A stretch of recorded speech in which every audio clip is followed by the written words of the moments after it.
13 ஆண்டுகளுக்கு மேலாக தமிழகத்தின் ஒப்பற்ற வீடு மற்றும் மனை சார்ந்த அனைத்து தேவைகளுக்கும் சிறந்த ஒரே நிறுவனம் நிம்மதி ப்ராப்பர்ட்டி மேனேஜ்மெண்ட். தங்களின் தேவை எங்களின் சேவை. தொடர்புக்கு 7667008999. அருந்தமிழ் நேயர்களுக்கு வணக்கம். கவர்னரை சந்திக்கிறதுக்கு இன்றைக்கி 3வது முறையாக விஜய் போகிறார். முந்தா நாள் போனார், நேற்று போனார், இன்று போகிறார். தமிழ்நாடு அரசியல் எந்த திசையை நோக்கி போய்கிட்டு இருக்குது ஒன்றுமே புரியலை. எல்லாரும் பார்த்துக்கிட்டு இருக்கிறோம். ஒரு நேர்மையான அரசியல் செய்யலாம் அப்படின்னு சொல்லி விஜய் வந்ததாட்டு சொன்னார். ஆனால் உண்மையிலே ஒரு நேர்மையான அரசியல் தான் செய்கிறாரா, இல்லை அவர் வந்ததுனால இருந்த கொஞ்சம் நேர்மையும் இங்கே அரசியல்வாதிகள்கிட்ட இல்லாமல் போய்கிட்டு இருக்கா, ஒன்றும் புரியலை. இது குறித்து நம்ம விவரமாக பேச வேண்டியிருக்குது. நம்ம நாம் தமிழர் கட்சியினுடைய மாநில ஒருங்கிணைப்பாளர் தம்பி சசிகுமார் அவர்களிடம் இது குறித்து பேசுவோம். வணக்கம் சசி. வணக்கண்ணே. வணக்கம் சசி, எப்படி இருக்கிறீங்க? ஏதோ இருக்கோண்ணே. அரசியலெல்லாம் கூர்ந்து கவனிச்சிக்கிட்டு இருப்பீங்க. ஆமாம் ஆமாம். நகர்கள் ஒரு பக்கம் ஒரு பெரிய ஒரு சலசலப்பை உண்டு பண்ணிருச்சு இந்த தேர்தல் முடிவுகள் அப்படின்னு சொல்லலாம். எல்லாத்தையும் ஒரு புரட்டி போட்டு எல்லாரும் இப்போ என்ன நடந்ததுன்னு இது பார்க்குறதுக்கே முடியாத நிலையில் உட்காந்துருக்காங்க. எப்படி ஒரு புயல் அடித்து முடிஞ்சால் எப்படி இருக்குமோ அந்த மாதிரி இருக்குது. ஆனால் அது முடிஞ்சுதா அப்படின்னு பார்த்தா இன்னொரு பக்கம் எப்போவுமே புயலுக்கு பின் அமைதின்னு சொல்லுவாங்க. இங்கே புயலுக்கு பின் அமைதியே இல்லையே. இன்னொரு புயல், இன்னொரு சுழல் உருவாகிட்டே இருக்கு.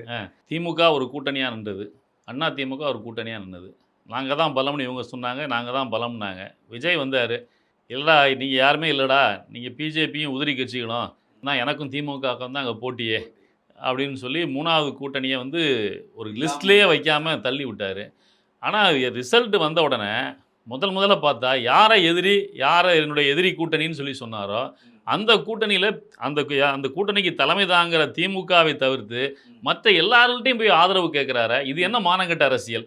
இதுவாது பரவாயில்ல, இந்த மானங்கட்ட அரசியல் அவர் செய்கிறாருன்னு சொல்லி சொன்னால் அதுக்கு பின்னாடி பார்த்தா திமுக அண்ணா திமுகவுக்கு நாங்கள் ஆதரவு கொடுக்க போகிறோம்னு சொல்கிறாங்க. அண்ணா திமுக இது என்ன அரசியல்? எனக்கு ஒன்றும் புரியலை. இது உங்களுடைய பார்வை என்ன? இதில் என்ன நடக்குது சொல்லுங்கள். இல்லை, அதான் நம்ம முத்துராமலிங்க தேவரையா சொன்னாங்களாம், ஆரியமும் திராவிடமும் கை கூடி நம்மளை ஒரு காலத்தில் சங்கமித்து ஒன்றாக இணைந்து எதிர்க்குன்னார்ல. அந்த மாதிரி இப்போ விஜய் வந்ததுக்கப்புறம் ஐயோ அதிமுக திமுகலாம் பிரச்சனை இல்லைடா, அவன் வரக்கூடாது, அவன் மறுபடியும் வந்துட்டான்னா இன்றைக்கி பெரிய சிக்கலில் கொண்டு போய் நிறுத்திடுவோங்கிற ஒரு இடத்துல எதிரெதிராக நின்ன இருவருமே இன்றைக்கி ஒன்றிணைவுங்கிற பேச்சுவார்த்தை நடக்குதுக்கும் போது இதை விட ஒரு அவலம் வேறு என்ன இந்த தமிழ்நாட்டில் எனக்கு புரியல. அப்போ இதுக்குள்ளே என்ன பிரச்சனைகளாக இருக்குது, என்ன சிக்கல்களாக இருக்குது? ஏன் இன்றைக்கி பாருங்கள், அதிமுக மெஜாரிட்டி கிடையாது, திமுக கிட்டேயும் மெஜாரிட்டி கிடையாது. இவங்க அதிமுக போய் எல்லாரையும் கொண்டு போய் எங்கே ஒழிச்சு வச்சுருக்காங்கன்னா பாண்டிச்சேரியில் கொண்டு போய் எல்லா சிவி சண்முகத்தோட சேர்த்து வச்சு பாண்டிச்சேரியில் தான் எல்லாம் சரியாக கிடைக்கும் அவருக்கான சப்ளை எல்லாம். அதை ஒரு அதிமுக காரே சொல்லிட்டாரு, அங்கே தான் ரொம்ப கொஞ்சம் வெயில் கம்மியாக இருக்குது, கூலிங் அதிகமாக இருக்குது, கூலிங்கான இந்த விஷயங்கள் கிடைக்குது. சரி, அப்போ இதில் யோசிச்சு பார்த்தீங்கன்னா அதிமுக இங்கேருந்து ஆட்களை கொண்டு போய் ஒழிச்சு வைக்குதுன்னா இந்த ஒரு படத்தில் மனோபாலா வேணும் சம்மந்தம் இல்லாமல் இவையும் போய் உள்ள ஒளிஞ்சிருக்கான் பொதருக்குள்ள அப்படிம்பாங்கல்ல, ஒரு படத்தில் வரும்ல மனோபாலா, வக்கீல் போருக்குள்ள இவன் இங்க ஒளிஞ்சிருக்கான் அப்படிங்கிற மாதிரி ஒரு நடந்து இல்ல. அந்த மாதிரி சம்பந்தம்லாம் இவன் பாண்டிச்சேரியில போய் 50 பேர் உட்கார்ந்துருக்காங்க அப்படின்னு. இப்ப கடைசியில பார்த்தா அவர் ஆட்சி அமைக்கிறதுக்காக திமுகவிடம் ஆதரவு கேட்க போறார் அப்படின்னு ஒரு பெரிய இது நடந்துட்டு.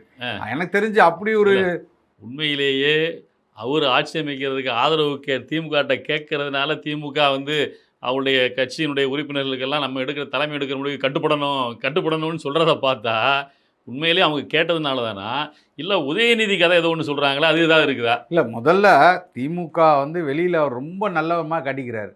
உண்மையாலே பெரிய பாதிப்பு யாருக்குன்னா திமுகவுக்கு தான். விஜய்னால பெரிய பாதிப்பு அவங்களுக்கு நடந்திருக்கு. ஒட்டுமொத்த தலைமையே அடித்து காலி பண்ணிட்டாங்க. நீங்கள் பார்த்தீங்க, இந்த டெட் பாடி வண்டியெலாம் போகும்போது அப்படியே பின்னாடி அந்த மியூசிக் மட்டும் தான் போடல, சேகர் பாபு பின்னாடி நடந்து போனார், பின்னாடி சத்தம். ஆமாம், இப்போ சிவாஜி கணேசன் இறப்புக்கு போட்ட ஆடியோவோ அந்த ஆடியோ சவுண்டோ இல்லை விஜயகாந்த் போனும்போது அதை எடுத்து அப்படியே போட்டிங்கன்னா மேட்சிங்காக இருக்கிற மாதிரி தான் இருக்கும் இவங்க பண்ணுறதெல்லாம். ஓன்னு அழுதுகிட்டு போகிறதும் வண்டிக்கு பின்னாடி தள்ளிக்கிட்டு போகிறதும் அந்த சத்தம் மட்டும்தான் இல்லையா தவிர அந்த அளவுக்கு அங்கே பாதிப்பு ஏற்படுத்தி இந்த தேர்தல் முடிவு நடந்திருக்கு. அப்போ ஆனாலும் மீசையில் மண் ஓட்டாகடே அடுத்த நாளே போனார், போய் மக்கள்லாம் சந்தித்தார். அதுக்கப்புறம் ஆனால் உள்ளுக்குள்ளே ஒரு வலி இருந்துக்கிட்டே தானே இருக்கும்.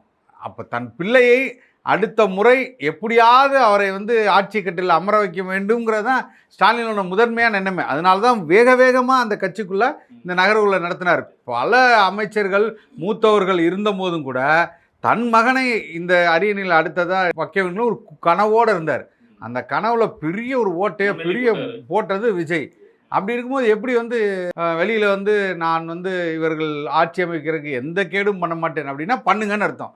பண்ணாதீங்கன்னா பண்ணுங்கடான்னு அர்த்தம். அப்போ ஏன் நான் அதை சொல்கிறேன்னா, உங்களோடு கூட்டணி வைத்துக்கொண்டு காங்கிரஸ் வெளியில் போகுது. 5 சீட்டோட காங்கிரஸ் வெளியில் போகுது. தேர்தலுக்கு முன்னாடியே குடசல் கொடுத்துக்கிட்டே இருந்த கட்சி இப்போ வெளியில் போகுது. அப்போ நீங்கள் என்ன சொல்லணும், அவர்கள் மீது எந்த ஒரு இடத்துலையும் நீங்கள் வந்து மௌனமாக தான் இருந்தீங்க. நீங்கள் நல்லவனாக இருந்தால் என்ன சொல்லணும், சரி நீ போய்ப்பா அவர்களுக்கு ஆட்சி அமைக்கிறதுக்கு நான் எந்த இடையூறும் பண்ண மாட்டேன்னா ஏன் காங்கிரஸ் போகும்போது லபோ திபோன்னு கத்துறீங்க? போகிறதுக்கு கத்துறது இல்லை. ஆராசெல்லாம் அறிக்கை விடுறாரு. மயிலாடுதுறையில பாத்தீங்கன்னா காங்கிரஸ் மாவட்ட நிர்வாகிகளை திமுக காரங்க ரோட்ல அடிச்சு ஓட விடுறாங்க. கொடிகள் எல்லாம் பறிச்சு கீழே போட்டு காலால மேயர் பொறுப்பு கொடுத்துருக்கீங்க, அதெல்லாம் வாபஸ் ஆகுங்கிற மாதிரி பேசி கூட இருக்கு.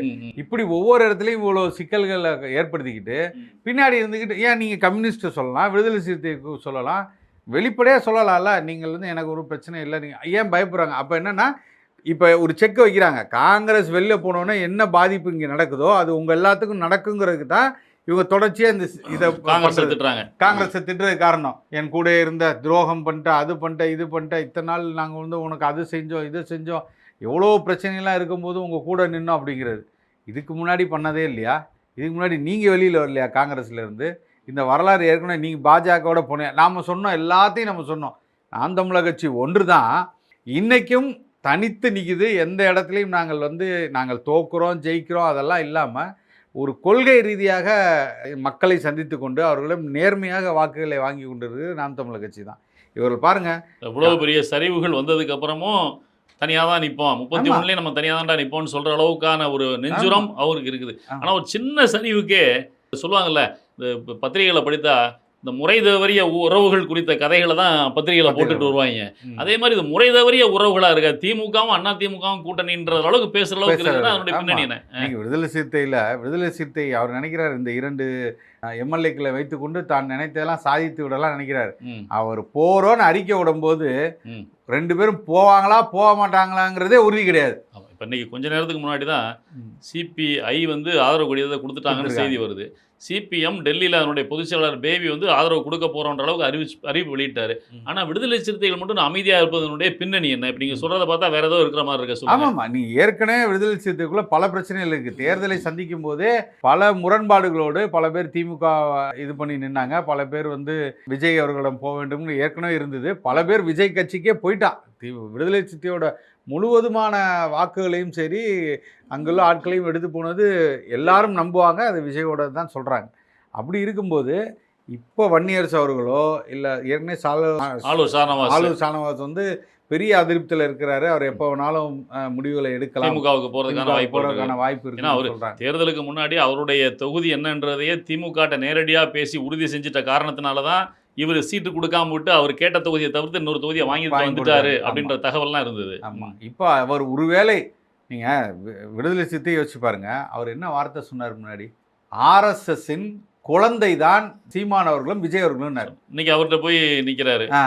நீ எங்கேயுமே மறுக்கவே இல்லையே, நான் வந்து என்றும் திமுக தான் இருப்பேன்னு சொல்லிக்கிட்டு இருந்தவர் வண்டி இப்போ கொஞ்சம் கொஞ்சமாக இழுக்குது. இப்போ போகிறதுக்கான சமீட்சை நடந்துக்கிட்டே இருக்கு. அப்போ நீ என்ன கொள்கைவாதி, என்ன ஒரு 2 சீட்டு அது நீ இந்த தடவை போகிற அதுக்கு கொடுக்க போகிறங்கிற ஒரு காரணத்துக்காக ஓகே நீங்கள் வந்து அவ்வளோ நல்லவனா, ஜனநாயகத்துக்கு மேலே அவ்வளோ நல்லவரா, நீங்கள் இந்த ஜனநாயகத்தின் மீது நம்பிக்கை வச்சு இவருக்கு ஆதரவு கொடுக்க போகிறீங்களா, எந்த ஒரு எதிர்பார்ப்பும் இல்லாமல் போகிறீங்களா? ஸோ நீங்கள் அந்த ஸ்டேட்மெண்ட்டை கொடுக்க சொல்லுங்கள். இவங்க போகிறவங்கெல்லாம் முதல்ல ஆனந்த விடன் நடத்திய நிகழ்வில் போய் திருமாதான் கலந்துக்கிட்டு விஜயோட கலந்துட்டு பேச போகிறதா இருந்தது. அது கடைசி நேரத்தில் விடுதலை சிறுத்தைகள் கட்சிக்குள்ளே ஏற்பட்ட புகைச்சல் காரணமாக நீங்கள் இப்போ சொன்ன மாதிரி ஆளூர் ஷானவாஸ், சிந்தனை செல்வன், வன்னியரசு இவர்களெல்லாம் வந்து திமுகவுக்கு ஆதரவான ஒரு ஸ்டாண்ட் எடுக்காங்கன்றதுனால தான் கடைசி நேரத்தில் அவர் அந்த நிகழ்வுக்கு போகாமல் தவிர்த்தாரு. ஆதவ ஒரிஜினா மட்டும் போனார். ஆதவ ஒரிஜினா அதோட போனாரு, கூடவே போயிட்டாரு. அப்போ அதனுடைய தொடர்ச்சி இன்னும் அங்க நடந்துகிட்டு இருக்குதுன்னு நீங்க சொல்றதுல புரிஞ்சுக்க முடியுது. அப்படிதானே? அதானே சொல்ல வரீங்க? ஆமாம். நீங்கள் விடுதலை சிறுத்தை ரொம்ப முக்கியமாக என்னென்னா, நீங்கள் வந்து இத்தனை ஆண்டுகளாக இவ்வளோ சிக்கல்களையும் தாண்டி நீங்கள் சாதாரண முட்டுலாம் கொடுக்கலன்னு திமுகவுக்கு முரட்டு முட்டு கொடுத்துருக்காங்க. எனக்கு தெரிஞ்சு விடுதலை சிறுத்தையின் ஆரம்பிச்சு மேல் மாதி வரைக்கும் பெரிய வீழ்ச்சிக்கு காரணமும் அதுதான். பெரிய முட்டு கொடுத்து திமுக காத்ததும் 5 வருஷமும் விடுதலை சிறுத்தை தான். அப்ப இவ்வளவு தூரம் நீங்க மது ஒழிப்பு மாநாடு, மது எதிர்ப்பு மாநாடுன்னு சொல்லி பெரிய மாநாட்டை போட்டுட்டு அங்க மதுவை விற்க ஸ்டார்ஸ் மார்க்கை அதிகமாக கொண்டு வந்துட்டு இருக்க திமுக அமைச்சர்களை கொண்டு போய் பேச வைத்தாருன்றதெல்லாம் விமர்சனங்கள் வந்தது. இவர் அவங்க இளைஞர் பாசறையில் இருப்பாரு, சங்கத்தமிழனா? சங்கத்தமிழன் சொல்லுங்க. பொழந்து கட்டுறாரு. சங்கத்தமிழன் வந்து பொழந்து கட்டுறாரு. இப்ப இன்னைக்கு வந்து அவ்வளோ கோவத்துல இருக்காங்க. அப்ப இந்த அளவுக்கு நேரடியா விமர்சனம் பண்ணிட்டு இருந்தாரு. சரியில்லை அப்படிங்கிறதெல்லாம். அப்ப இவ்வளோ எதிர்ப்புகளை உள்ளுக்குள்ளே நீங்க விடுதலை சிறுத்தைகளுக்குள்ள ஒரு திமுக விடுதலை சிறுத்தை, விஜய் விடுதலை சிறுத்தைன்னு 2 டீம் ஆயிட்டாங்க. 2 டீமா இருக்கு. அதுல வந்து திருமா எந்த டீம்ல இருக்கிறாரு அதை சொல்லுங்க. திருமா வந்து இப்ப விஜய் இதுக்கு தான் போவார். ஏன்னா அவருக்கும் ஆசை வந்துடுச்சு. பதவி அவர் தான் சொல்லிட்டாரு ஏற்கனவே, உங்களுக்கு அதிகாரத்திலும் நான் பங்கு தரேன். எத்தனை காலம் தாண்டா இவங்களுக்கு காலடிக்கு கீழே இருக்கிறது, அங்கே போய் காலரை தூக்கி விட்டு கொஞ்ச நாள் தான் வாழ்வோம்டா அந்த சிறுத்தைகள்லாம் அப்படிங்கிற ஒரு தைரியம் வந்துருச்சுன்னு நினைக்கிறேன். கொஞ்சம் அவர் வந்து மானம் அதெல்லாம் வந்து இப்போதான் எட்டி பார்க்குதோ அப்படிங்கிற எனக்கு தோணுது. இந்த தடவை நம்ம இருந்து ஏதாவது ஒரு 2 சீட்டை அமைச்சரவையில் ஏதாவது இடம் பிடிச்சிட்டு பாருங்க சிறுத்தைகளா. அவர் அமைச்சரவையில் இடம் கேட்கிறாரு, யாருக்கு வாங்கி கொடுப்பாரு? வன்னியரசு அங்கே போக மாட்டாரு போல தெரியுது. நல்ல கேள்வி அது. அதுதான் அங்கே ஒரு பெரிய $1,000,000 கொஸ்டினா இருக்கும். அதனாலதான் 2 கம்யூனிஸ்ட் கட்சிகளும் அறிவிச்சதுக்கு அப்புறமும் நேரம் வரைக்கும் அறிவிக்காம இருக்கிறாரு. இல்ல அவருக்கு அதுல இன்னொரு பயம் இருக்குண்ணே. வண்டியை தள்ளி நீ முன்னாடி போ பின்னாடி வரேன், நான் முன்னாடி போ பின்னாடி வரேன்ட்டு கம்யூனிஸ்ட தள்ளி விடுறாரு. ஒருவேளை அவர் முன்னாடி போயிட்டு இவங்க 2 பேரும் வரலன்னு வச்சுங்க, திரிசங்கு சொர்க்கத்துல மாட்டிப்பாரு காலி. இப்ப காங்கிரஸ் என்ன கதியில இருக்கோ அதை விட மோசமான நிலைமைக்கு விடுதலை சிறுத்தை வந்துடும் கண்டிப்பா. அப்ப அதனால என்ன பண்றாரு, வா எல்லாம் நீ கையை இறுக்கி பிடிச்சிட்டே இருக்காரு. கூட்டமாவே போவோம், கூட்டமாவே வருவோம். 2-2-2-6 எங்கடா யாருமே இல்லை. ஏற்கனவே இந்த மக்கள் நல கூட்டணியில சுத்தி தெரிஞ்சாங்கல்ல, வைகோவோட கையை இழுத்துக்கிட்டு எப்ப பார்த்தாலும் கூட அவங்க 3 பேர் தான் போவாங்க. என்ன அந்த மாதிரி இப்போ வந்து என்ன நடக்குங்கிற பயத்தில் வந்து இதாக தான் தெரிகிறாரு. அப்போ தேர்தல் அரசியலில் மிக மோசமான நிலையில் இன்னைக்கு தமிழ்நாடு சந்திச்சுக்கிட்டு இருக்கு. மக்கள் எல்லாம் நல்லா ஒன்னிச்சு பாருங்கள். நீங்கள் வந்து இன்னைக்கு நிலைமைக்கு நீங்கள் யாருக்கு ஓட்டு போட்டீங்க, யாரை நீங்கள் வெல்ல வைக்கணும்னு நினச்சிங்க, ஆனால் இங்கே என்ன மாதிரியான ஒரு சதுரங்க விளையாட்டு எப்படி நடந்துகிட்டு இருக்கு. இந்த மானங்கட்ட அரசியல்ல இன்னும் முக்கியமான ஒரு ஆளை பத்தி பேசலன்னா அந்த மானங்கட்ட அரசியல பேசுறதுலேயே அர்த்தம் இல்லாம போயிடும். தேமுதிக நல்ல நிலைமையில் இருக்கு சொல்லுங்க. தேமுதிக மானமே மிகுந்த மானமுள்ள ஒரு கட்சி அதுதான். அதனால அதை பத்தி சொல்லுங்க. முதல்ல தேமுதிக ரொம்ப தெளிவா இருக்காங்கண்ணே. அவங்க வந்து ஒன்னே ஒன்று, அவங்களுக்கு ஒரு ராஜ்யசபா சீட்டை திமுக கொடுத்துருச்சு. ஏற்கனவே வாங்கிட்டு தன் தம்பி வந்து நல்ல ஒரு இடத்துல இருக்காரு. இப்ப இதை புடுங்கினா அதை புடுங்கிடுவாங்க. என்ன இந்த சிக்கல், இதை விட்டுட்டு போகணுமா? 6 வருடம் இருக்குல்ல, இருக்கு போயாச்சு. 6 வருடம் இருக்குது. அம்மா வந்து எம்எல்ஏ ஆயாச்சு. பையனை ஏதாவது கொண்டு வைக்கணுமே. விஜய் பக்கம் போனா இதெல்லாம் கொண்டு வைக்கலாம்ல. இதுவும் நல்ல ஐடியா தான். ஏன்னா ஒரு சீட்டு ஜெயிச்சிருக்காங்க இல்லையா, ஒரு சீட்டு இல்ல திருவண்ணாமலையில இருந்து பொண்ணு எடுக்கிற கதை முடியாதனால போகாம இருக்கிறாங்களா? எதாவது தெளிவா சொல்லுங்க. நீங்க உங்களுக்கு தெரியாது இல்ல, எங்கேயுமே பேசவே இல்லையே, எங்கேயும் வாயை திறக்கவே இல்லையே. தன்னோட இந்த ஒரு காரணத்துக்கு தான் எனக்கு தெரிஞ்சு இருக்கும்னு நினைக்கிறேன். அதுக்கா ஆனால் ஒரே ஒரு வார்த்தை சொல்லிட்டாங்க, என் வீட்டில் வளர்ந்த பையன் விஜய், அது எப்போனாலும் எப்படி வேணாலும் பயன்படுத்திக்கலான்னு ஒரு அண்டர்லைன் வார்த்தையை போட்டு வச்சிருக்காங்க. எப்போ வேணாலும் அதை பயன்படுத்திக்கலான்னு. ஆனால் இதெல்லாம் நடக்குதான்னு பார்த்துக்கிட்டு கடைசியாக தான் ரொம்ப தெளிவாக தேமுதிக எப்போவுமே காய் நத்துனே. நீங்கள் அங்கே திமுகவில் அவங்க கூட்டணியில் சேரும்போது கூட பாருங்கள், கடைசியாக போய் அதிக சீட்டுகளை வாங்கினேன்.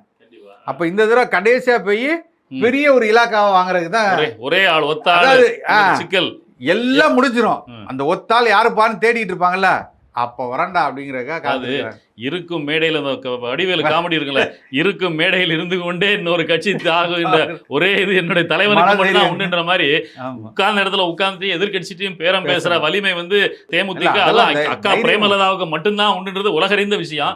இந்த விஷயத்துல ஒண்ணு பேசுன மாதிரி வெளியே செய்திகளே வரலையே. இல்ல அதுல தைரியமான இல்ல இருந்துகிட்டே அதே மேடையில ஸ்டாலின் அவர்கள் உங்களுக்கு ஆட்சியில தான் பாலியல் எல்லாம் அதிகமா நடந்துன்னு சொன்னாங்களே, அந்த அளவுக்கு உட்கார்ந்துகிட்டே விஜய்கிட்ட பேசணுமே பேசாம இருக்காங்களா, அது வேற எதுவும் திரைமுறை நடக்குதா? இல்ல அதுதான் இந்த வார்த்தை தான் சொன்னல, அவங்க பேசியிருப்பாங்க கடைசியா போவாங்க. இல்ல நீங்க முகத்தை மறைச்சிட்டு யாரோ உள்ளுக்கு போனதாட்டு சொல்றாங்களா, சுதிஷா இருக்குமா?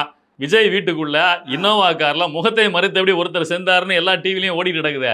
இன்னொரு தகவல் என்ன சொல்றாங்கன்னா, சித்தியிடம் கோவித்து கொண்டு வந்த மகன் ஒருவர் இருக்கிறார்ல, டிடிவி, அவர் வந்து அவர் போல்டா சிவி சண்முகம் ராஜினாமா பண்ண எம்பி சீட்டை, ராஜ்யசபா எம்பி சீட்டை எனக்கு கொடுத்துருங்க, என்னுடைய ஒரு ஆளுக்கு எதுவுமே தேவையில்லை, உங்களுக்கு சும்மா ஆதரவு தருவாரு அப்படின்னு பேரம் பேசுறதா சொல்றாங்க. அவர் ஏதாவது உள்ளுக்கு போனாரா? இது ஒண்ணுமே தெரியல. டிடிவி நிலைமை என்ன இருக்குது அதை சொல்லுங்க.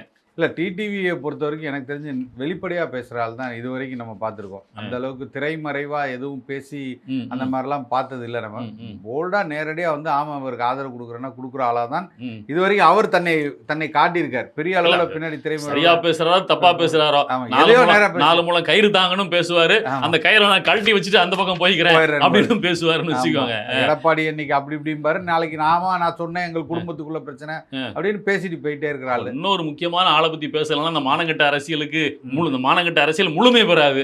அது யாருன்னு உங்களுக்கே தெரியும்.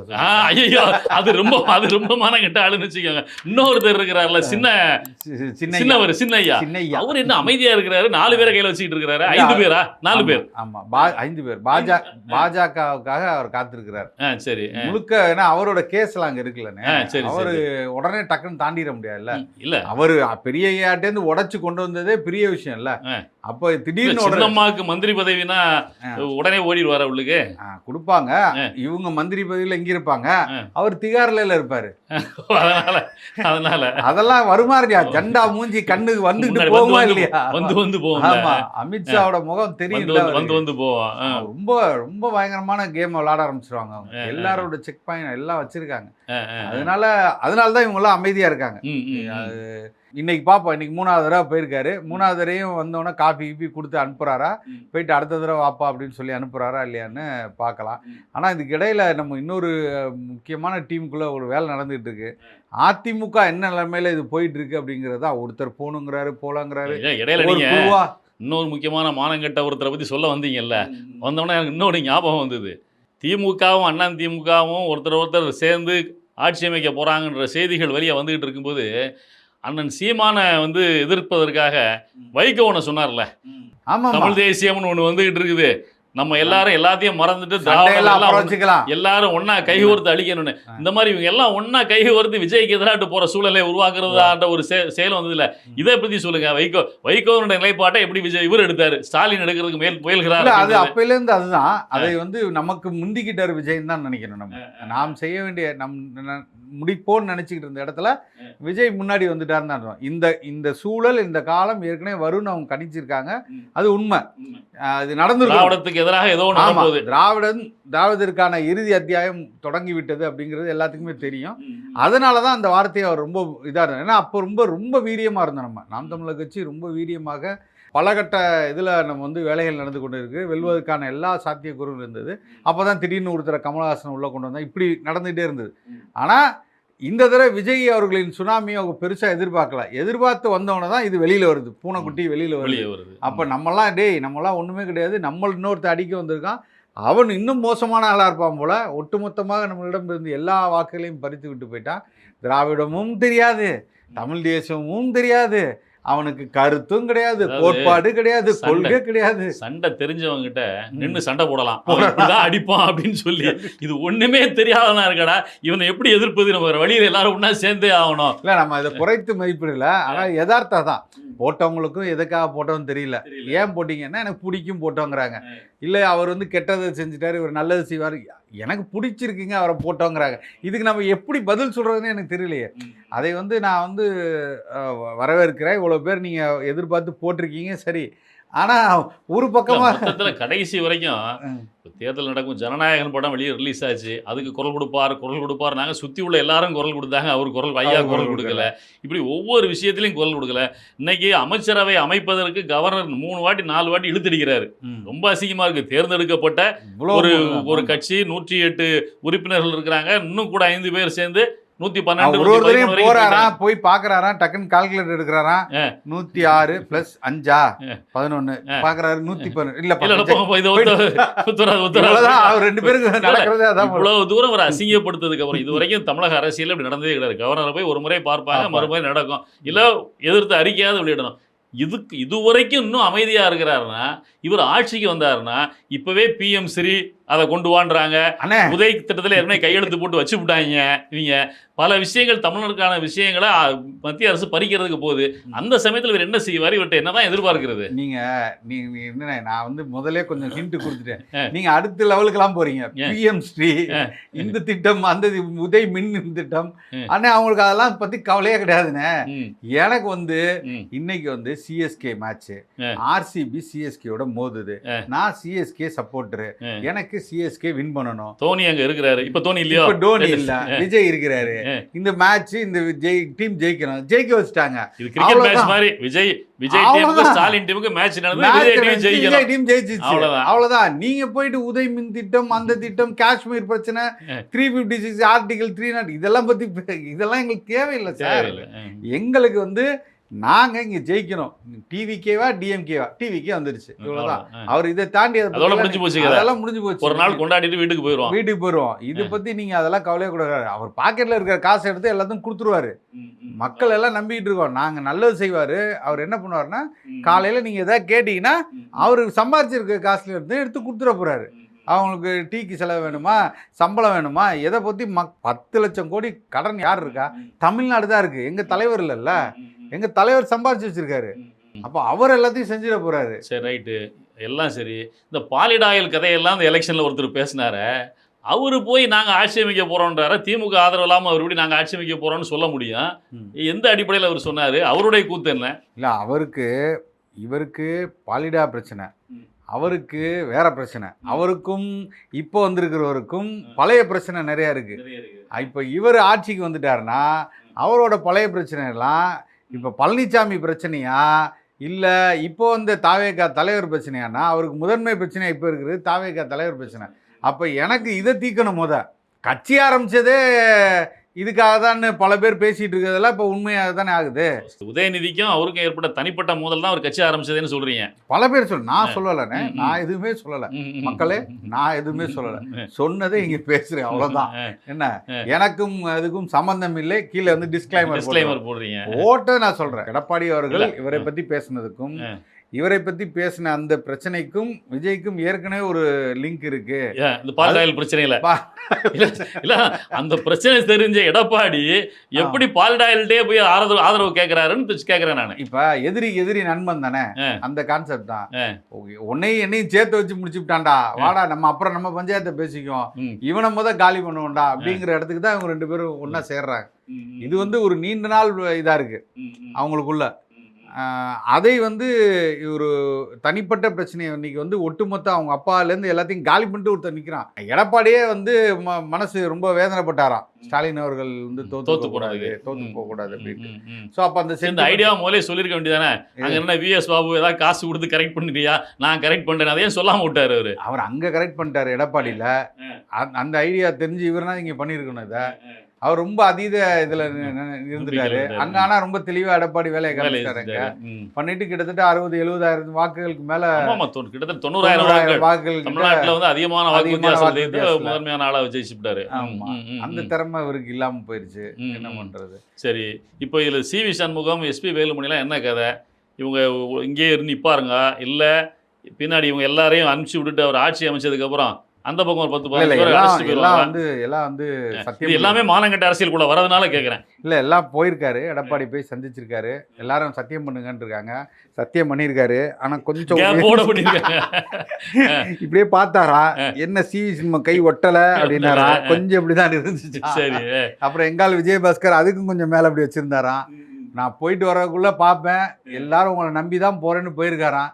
அந்த நம்பிக்கை சத்தியத்தை வாங்கிட்டு நான் எல்லாம் உங்கள் கூட தான் இருப்போம் அப்படின்னு எழுதி கையெழுத்து வாங்கிட்டு வந்திருக்காராம். இந்த அளவுக்கு தான் அதிமுகக்குள்ளே இருக்குது. இருந்தாலுமே CV சண்முகம் பொறுத்த வரைக்கும் ஒரு சின்ன அவர் போய் அங்கே ரிசைன் பண்ணதாக இருக்கட்டும், அதுக்கப்புறம் முக்கியமாக இந்த தடவை வந்து வன்னியர்கள் பகுதியில் அவர் அதிகமாக திருவண்ணாமலை, வென்றதா விழுப்புரம், இருக்கட்டும். கடலூர் இங்கே தான் வந்து அதிமுக எம்எல்ஏக்கள் அதிகமாக இருக்கிறாங்க. ஒரு காலத்தில் கொங்கு பெட்டில் தான் அப்படிங்கிறனால அதை ரொம்ப இதாக அதிமுக பொதுச் செயலாளராக சிவி சண்முகம் வந்துருவாரா சீக்கிரம்? வாய்ப்பு இருக்கு. அது ஜெண்டா என்ன வேலை செய்யறான்னு தெரியாது. அதை பொறுத்து தான். ஏற்கனவே செங்கோட்டையனை வைத்து ஒரு காய் நகர்த்தினாங்க. செங்கோட்டையனால அது முடியலங்கிறனால அவர் தூக்கி தாவேக்கால போட்டிருக்காங்க. இப்போ அடுத்து அது சிவி சண்முகமா இல்லை விஜயபாஸ்கரா என்பது வந்து பொறுத்திருந்து தான் பார்க்கணும். இதையெல்லாம் பேசிட்டு இதோட அண்ணன் சீமானை பொருத்தி பார்க்கலன்னா இது மானங்கட்ட அரசியல்ன்றத மக்களுக்கு சொல்ல முடியாது. ஏன்னா நிச்சயமா பதவிக்காக, சுய லாபத்துக்காக எதை வேணாலும் செய்யலாம் அப்படின்றத மக்கள்கிட்ட வெட்ட வெளிச்சமா எல்லாரும் காட்டிட்டாங்க.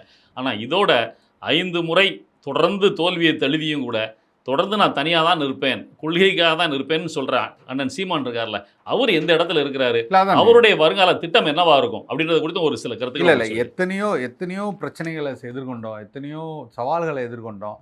ஆனாலுமே அண்ணன் அவர்கள் எங்கேயுமே நாம் தமிழர் கட்சியும் விட்டு கொடுக்கல, கட்சியின் தொண்டர்களையும் விட்டு கொடுக்கல, அவர்களையும் இந்த மாதிரி ஒரு சிக்கலுக்கு உள்ளாக்கல. ஒருவேளை அண்ணன் சீமான் அவர்கள் ஒரு தொகுதி வென்றிருந்தாலோ 2 தொகுதி வென்றிருந்தாலோ நியாயத்தின் பக்கம் தான் நின்றுப்பாங்க. இந்த அளவுக்கு ஒரு மோசமான நிலைமைக்கு நாம் தமிழர் கட்சி எடுத்து போயிருக்க முடியும். அதுக்கு பல உதாரணங்கள் இருக்குது. எத்தனையோ பேர் வந்து அண்ணன் அவர்களிடம் நாம் தமிழர் கட்சியிடம் கூட்டணிக்காக பேசினாங்க. ஏன் காங்கிரஸை முதற்கொண்டு வந்து ஒரு காலத்தில் வந்து சமரசத்துக்காக பேசப்பட்டிருந்தது. இல்லை, அதான் இப்போ அண்ணனே வந்து சொல்லியிருக்கிறாங்க. நமக்கெல்லாம் தெரியும், நம்ம இருக்கும்போது தான் தாவேகா தலைவர் விஜய் அண்ணனை வந்து அழைச்சிட்டு போய் பேசினாரு. அண்ணனோட கூட்டணி வைப்பதற்கு மிகவும் விருப்பமாக இருந்தார். ஆனால் அவர் வைத்த கோரிக்கை காங்கிரஸ் நீங்கள் நான் 3 பேரும் சேர்ந்து இருப்போனே அப்படின்னு சொன்னதான் அண்ணன் சொன்னார். சொன்னதுனால நான் முடியாது தம்பின்னு சொல்லிட்டேன் அப்படின்னு சொல்லி சொன்னாரு. அந்த இடத்துல தான் இவ்வளவு பெரிய லாபம் வரப்போகிறது, இவ்வளவு பெரிய உச்சம் நமக்கு கிடைக்க போறதுன்னு தெரிஞ்சும் அதை தவிர்த்தது இருக்குல்ல, கொள்கைக்காக. அதான் நாங்க பேசணும்னு சொல்லி கேட்கிறேன். அதான் அந்த இடத்துல அந்த புள்ளியில தொண்டர்களையும் சரி கட்சியின் கொள்கையும் சரி ஒருபோதும் அவர் வந்து அடமானம் வைக்கல, இனிமேலும் வைக்க மாட்டார் என்ற நம்பிக்கை அத்தனை பேருக்கு இருக்கு.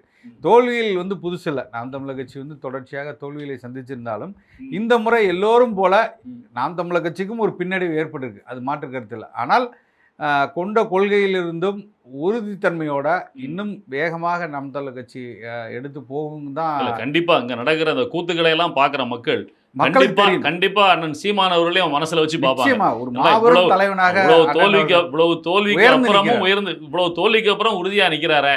ஆனா ஒரு சாதாரண தோல்வியை கூட தாங்க முடியாம அதிமுக கூட கூட்டணி சேரலாம், இவனை விஜயை உட்கார வச்சிடக்கூடாதுன்னு நினைக்கிற திமுக எங்க இல்ல 3வது இடத்துக்கு போயிட்டோம், இது அசிங்கமாயிடும், நம்மளை விட்டுட்டு சிவி சண்முகம் அந்த குரூப்லாம் ஓடி போயிடுவாங்க, இதை விட ஸ்டாலின் காலில் விழுந்தாவது நம்ம வந்து ஆட்சியில் போய் உட்கார்ந்துடலாம், எப்படி சசிகலா காலில் விழுந்தாரோ அதை போல அப்படின்னு நினைக்கிற எடப்பாடி எங்க?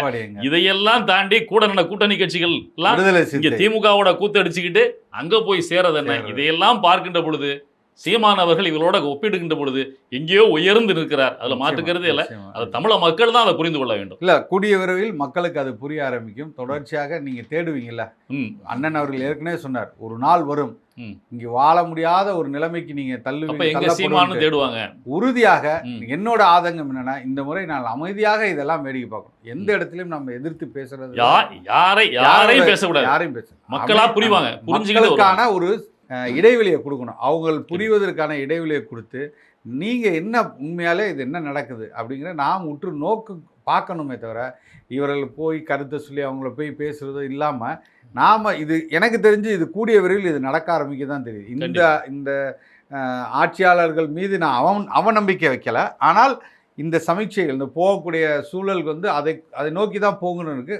அந்த காலம் வரும்போது மக்கள் திரும்பி நம்மளை தேட அவங்களா தேடி வரணும். அந்த காலம் வரும் என்பது என்னோட நம்பிக்கை. அப்படி ஒரு நல்ல காலம் தமிழகத்துக்கு பிறக்கட்டும். அதுக்காக நம்ம காத்திருப்போம். நன்றி, வணக்கம்.